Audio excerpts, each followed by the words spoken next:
Ben ritrovate cattolici dintorni. Durante il Laris Day è stata presentata una ricerca sugli sbocchi occupazionali dei nostri laureati ed è emerso che il 77% sono disposti a cambiare residenza per inseguire il lavoro e il 30% anche di andare all'estero. Vediamo insieme il servizio.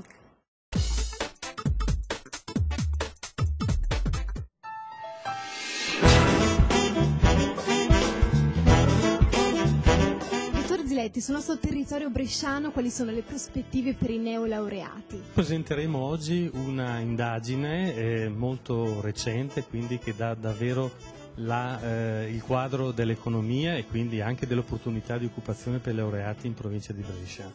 Abbiamo un primo dato che vede l'83% dei laureati nel nostro territorio trovare occupazione soprattutto nelle nostre imprese e nei settori tecnici, meccanici, quindi di applicazione dell'ingegneria. Abbiamo un andamento costante sulle principali lauree economiche e giuridiche, abbiamo invece un calo di immatricolazioni ma anche di sbocchi lavorativi per tutto ciò che riguarda l'umanistico e il sociale in senso lato. Un altro elemento da considerare è purtroppo una crisi costante che perdura e che vede nel post laurea un periodo molto lungo di precariato dove quello che doveva essere una flessibilità di avvio, di start-up del laureato diventa una situazione di stallo, si parla addirittura di trappola, uno entra in una situazione precaria, flessibile ma con qualche prospettiva e allora può andare bene, quando poi dopo qualche anno la situazione è statale allora diventa un problema economico e sociale. Presidente Eugenio Massetti, quali sono le figure professionali che servono al giorno d'oggi? Brescia è prima per tante cose, per tante eccellenze, ma è prima anche per esempio negli impianti fotovoltaici e tutto quello che riguarda il risparmio energetico. Il mercato del lavoro richiede soprattutto figure che escano dalle università con una preparazione specifica. Va bene la cultura di base, però oggi il mercato chiede questo. Parlavo dell'energia, ma tutto il mondo delle nanotecnologie, l'agroalimentare, sempre di più le imprese preferiscono assumere laureati che arrivano o dall'India o anche dall'America Latina che hanno preparazione specifica sugli argomenti di cui dicevo prima. Ma perché probabilmente in queste nazioni, in questi continenti, vale di più la concretezza della possibilità e della certezza di un lavoro dopo, anziché la base culturale. Io dico invece che la base culturale che sta dietro le università italiane è da mantenere assolutamente. Forse bisogna rivedere quello che è l'obiettivo finale, che è quello di far uscire studenti preparati, dottori preparati e pronti per essere messi nel mondo del lavoro. Questi neodottori, neolaureati, quali sono i suoi consigli? Quelli di non pensare di studiare per anni senza entrare nel mondo del lavoro con un qualsiasi lavoro. Le esperienze lavorative durante il periodo scolastico sono indispensabili per capire come trasferire le nozioni che vengono apprese sui banchi di scuola all'interno delle imprese e viceversa, portare quelle che sono le esigenze delle imprese sui banchi di scuola per capire cosa è meglio studiare e come è meglio affrontare alcuni argomenti e alcuni settori. Professor Giancarlo Rovati, quali sono i canali che meglio garantiscono l'impiego appunto a questi giovani ragazzi appena laureati? Per arrivare a fare l'ingegnere o il medico sono necessari percorsi diversi. Nel caso del medico è necessaria anche la specializzazione e dunque più anni di studio prima di arrivare, a inserirsi nel mondo del lavoro rispetto ad altre lauree. In ogni caso conta molto anche come uno fa l'università. A parità di facoltà sono avvantaggiati gli studenti che hanno vissuto con intraprendenza il loro percorso, cioè cercando di arricchire il più possibile il loro patrimonio di conoscenze. Qui c'è una dote di base che può essere la curiosità, ma c'è anche lo stimolo che deriva dall'ambiente universitario che uno frequenta. Frequentare è importante perché altrimenti uno non sa neanche che cosa il suo ateneo, la sua facoltà gli offre di aggiuntivo. Si rivelano importanti anche le esperienze di stage, quindi gli inserimenti precoci in ambiti lavorativi che poi possono essere anche proseguiti dopo la laurea oppure essere anche cambiati. Da questo punto di vista ci sembra che sia importante mettere l'accento sull'intraprendenza individuale, che nelle diverse facoltà, anche qui, implica utilizzo di occasioni differenziate. Prima visita a Brescia per gli spagnoli coinvolti nel progetto Comenius sul tirocinio degli insegnanti. Noi li abbiamo intervistato, ascoltiamoli insieme.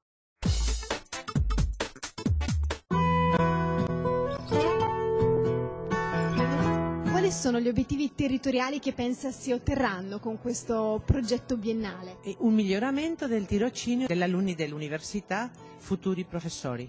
Come mai avete deciso di partecipare a questo progetto? Che sono state le due università, sia il Sacro Cuore di Milano, la sezione di Brescia, e l'Università di Comillas, quelle che si sono messe d'accordo, e allora hanno chiesto la nostra partecipazione, perché altrimenti se le due amministrazioni educative non sono d'accordo non si può fare.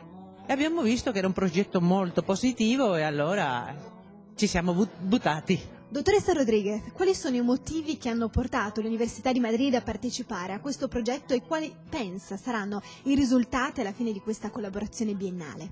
Buenos días, primero. Innanzitutto buongiorno.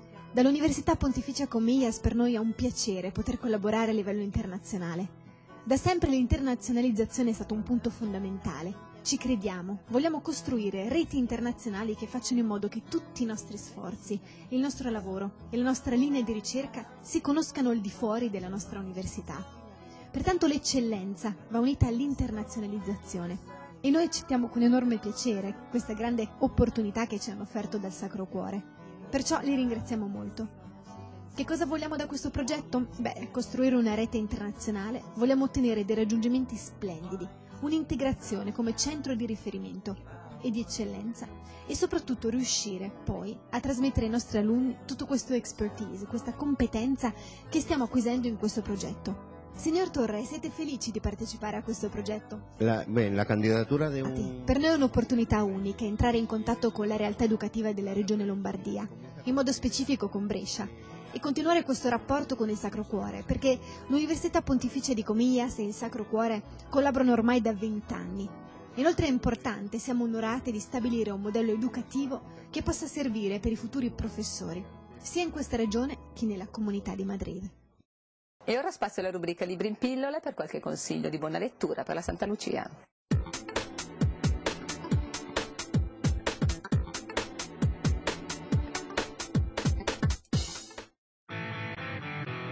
Ciao bambini!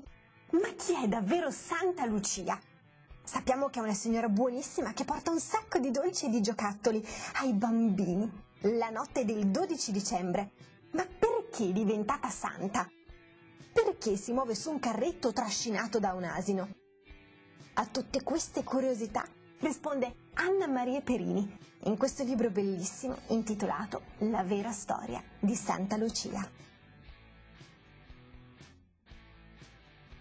Ciao bambini!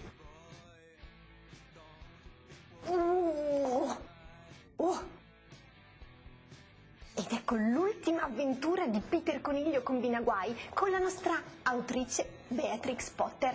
Delle avventure mozzafiato che vi divertiranno un sacco, tantissimo. Conigli, personaggi mozzafiato, personaggi divertenti, ma purtroppo anche alcuni che sono un po' birbantelli.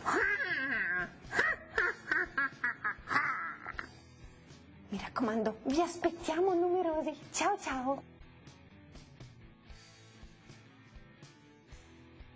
Ma chi è questo santerello qui? San Francesco! Bravissimo che lui parla agli animali, parla anche ai lupi. Ma in questo libro, bambini, che è troppo bello, dovete assolutamente leggerlo.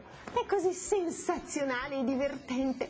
Non potete non sapere la storia di San Francesco, l'uomo più buono che parla agli animali, Ciao ciao! Una storia splendida, bambini. Come lo sono sempre le favole di Luis Sepulveda. E anche in questo libro l'autore dà spazio a valori importanti, minacciati dalla nostra società moderna. Sempre frenetica e stressante, Protagonista di questa storia, una lumaca curiosa che vive in un paese chiamato il Dente del Leone. Che vita tranquilla conducono queste lumache, come trascorrono lente le loro giornate. Ed è proprio per questo che questa lentezza incuriosisce una lumaca a cercare di capire quale sia il motivo di tutta questa tranquillità. Intraprenderà un lungo viaggio. Incontrerà un gufo e una tartaruga. Capirà l'importanza del coraggio e il valore della lentezza. Un grande insegnamento per grandi e piccini. Questo è storia di una lumaca che scoprì l'importanza della lentezza di Luis Sepúlveda.